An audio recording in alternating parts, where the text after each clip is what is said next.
Hello guys, আসসালামু আলাইকুম। আপনারা সবাই কেমন আছেন? আশা করি আপনারা সবাই ভালোই আছেন। আল্লাহর রহমতে আমিও ভালো আছি, আপনাদের দোয়া এবং ভালোবাসায়। আজকে অনেক দিন পর আপনাদের মাঝে একটা মিনি ব্লগ নিয়ে আসলাম। আজকে পয়লা বৈশাখ, সেজন্য সবাই ভাবলাম ঘুরতে যাওয়া যাক।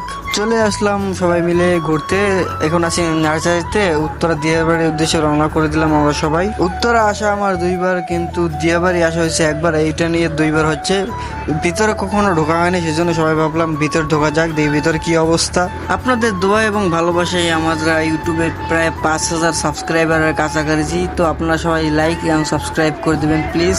অবশ্যই বলবেন আমাদের ভিডিওগুলো আপনাদের কেমন লাগে, এবং আপনারা যারা যারা ফেসবুক পেজটি ফলো করেন অবশ্যই পেজটি ফলো করে দেবেন প্লিজ। ভিতরে ঢুকে দেখলাম সবাই যে যার কাজ নিয়ে ব্যস্ত, কেউ সেলফি তুলতেছে, কেউ টিট কাউন্টারে আছে। আমরা একটু ঘুরে পড়ে গেলাম এখান থেকে। আসলে ঘোরাফেরা উচিত। আজকে যে গরম পড়ছে, আমার পুরো অবস্থা একটু টাইট হয়ে গেছিল।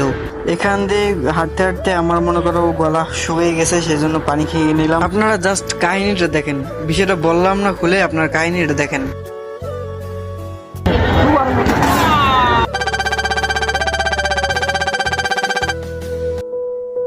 هاكر هاكر هاكر يا جماعة. দোকানের কাহিনী টেনে দেখে তো চলে আসলাম একটা নীরব সুন্দর একটা জায়গা, একটা ন্যাচারাল একটা ভাইব, তো অন্যরকম একটা মজা। তো এখান থেকে তানভীর আমার একটা চ্যালেঞ্জ দিল, তো বললো পাবলিক প্লেসে একটা কথা বললে দেখাও, বললে আমি দেখাই দিলাম। তো সবাই ভালো থাকুন, সুস্থ থাকুন, আসসালামু আলাইকুম।